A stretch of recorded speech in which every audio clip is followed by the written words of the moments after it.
Aujourd'hui, je m'adresse à vous, peut-être parler vite de la Fondation des Jeux. Durant les 10 dernières années, la Fondation a donné approximativement 1 million aux Jeux du Québec. Ce million-là, ça a été donné par l'entremise de l'exploitant, qui est Sport Québec. Et puis, cette année, on est super fiers d'avoir donné approximativement 100 000. Il y a 75 000 qu'on a donné par l'entremise de Sport Québec dans le but de réduire les frais d'exploitation, finalement, du programme des Jeux. Puis, un autre 10 000 qu'on va remettre dans quelques minutes, finalement, au comité organisateur des Jeux de Longueuil. Dans les programmes que la Fondation des Jeux a, puis il y en a un nouveau cette année, c'est un programme d'accessibilité. Le programme d'accessibilité, le but, c'est finalement de financer la participation des Jeux aux jeunes qui n'ont pas les moyens de venir ici, être un obstacle. Autre investissement de la Fondation cette année, on a une nouvelle épreuve qui est celle du BMX. C'est une épreuve qui a été introduite, qui est une épreuve un peu plus cette année, juste en guise de allô à tout le monde, bien, on a décidé de financer les maillots qui vont être finalement aux couleurs de la Fondation des Jeux.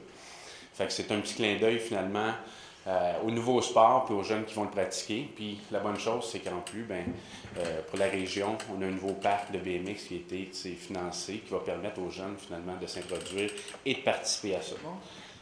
Aujourd'hui, c'était le début des 37 régions pour le basketball, soit 19 chez les garçons et 18 chez les filles.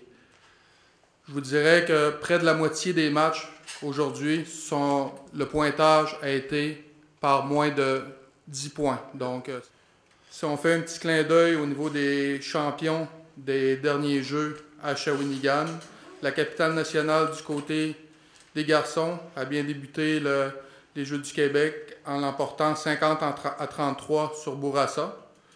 Pour le Centre du Québec chez les filles, c'était un plus dur début pour nos championnes défendantes qui sont inclinées 37-28 contre le Sud-Ouest.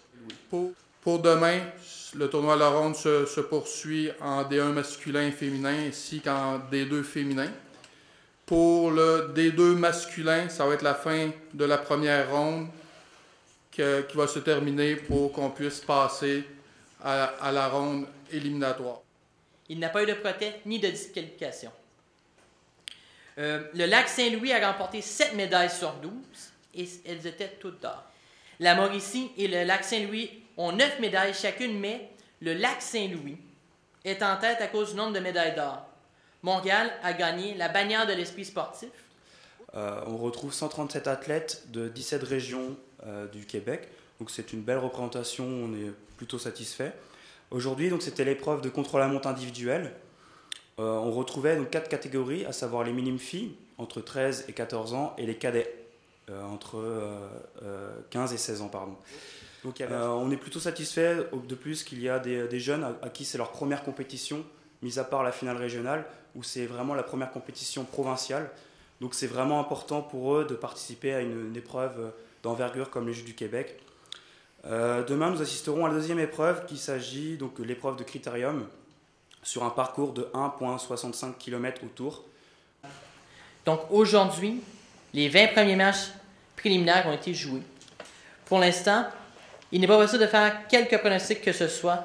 On va devoir attendre les résultats des matchs de demain afin de passer au match de classement et les rondes de médailles. Alors, les faits saillants de la première journée de course sur le site de voile, il y avait des vents de 10 nœuds en avant-midi.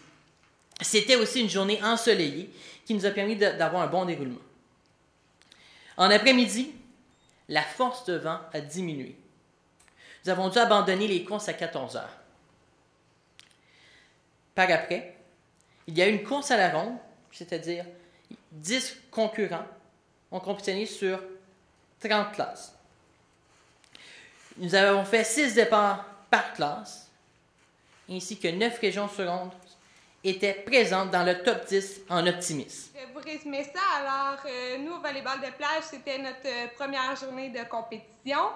C'est seulement la deuxième édition du volleyball de plage aux Jeux du Québec. Ça avait été présenté pour la première fois à Shawinigan en 2012.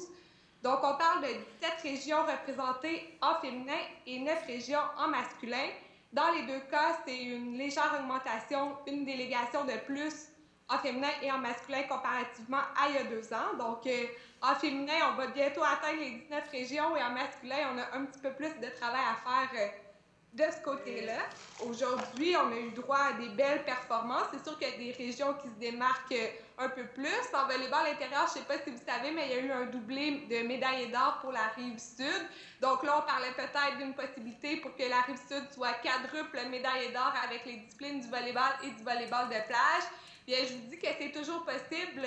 C'est des équipes très fortes aussi en volleyball de plage sur la Rive-Sud. Donc, puis un fait saillant, quelque chose d'un petit peu plus spécial, c'est qu'on a une paire de jumeaux qui vient de la Côte-Nord et qui compétitionnent.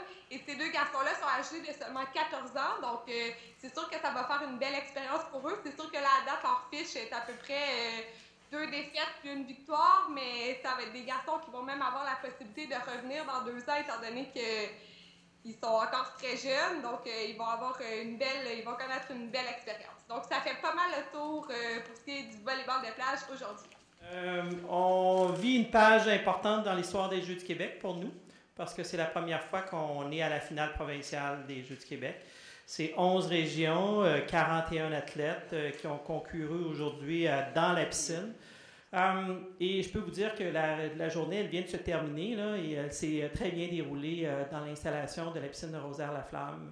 Et pour nous, c'était vraiment une très belle première journée. Formule vraiment agréable et les gens qui étaient présents dans la rangée des spectateurs étaient vraiment très enthousiastes. Alors, ça se départage quand même assez bien entre les régions, mais on peut retenir que la région de la Abitibi-Témiscamingue et la région de Saguenay-Lac-Saint-Jean et Richelieu et Yamaska se partagent plusieurs podiums, et d'autres régions telles que l'Outaouais, Laval et Centre du Québec aussi. Alors, pour nous, c'est quand même considérable comme étant une belle première journée. Je ne sais pas si vous avez des questions. Première journée exceptionnelle, les conditions météorologiques étaient de notre côté. On sait que le golf est justement un des sports qui est à la merci de la météo. Et aujourd'hui, soleil, aucun nuage, dégagement complet. Les conditions étaient toutes réunies pour avoir de très bas scores. Et parlant de bas scores, justement, bien, on a nos champions masculins du côté de la formule 2 balles, meilleure balle, qui sont Charles-Éric Bélanger et Charles-Éric Trépanier. Ils l'ont emporté avec un score de 60, soit 10 coups sous la normale, ce qui est assez exceptionnel en soi. Du côté des filles, eh bien, il y a Noémie Paré-Audrey Côté qui a remporté le bronze en 2012 à Shawinigan. Bien là, cette fois-ci, récidive, mais avec une médaille d'or. Donc, toutes les conditions étaient réunies pour avoir de belles performances et c'est ce qu'on a eu aujourd'hui. Malheureusement, pas tout d'un coup. On devrait attendre peut-être à demain. On sait qu'il y a plusieurs joueurs qui ont passé très près aujourd'hui avec des coups de départ à 1-2 pieds de la coupe. Donc, ce sera à surveiller au cours des prochains jours.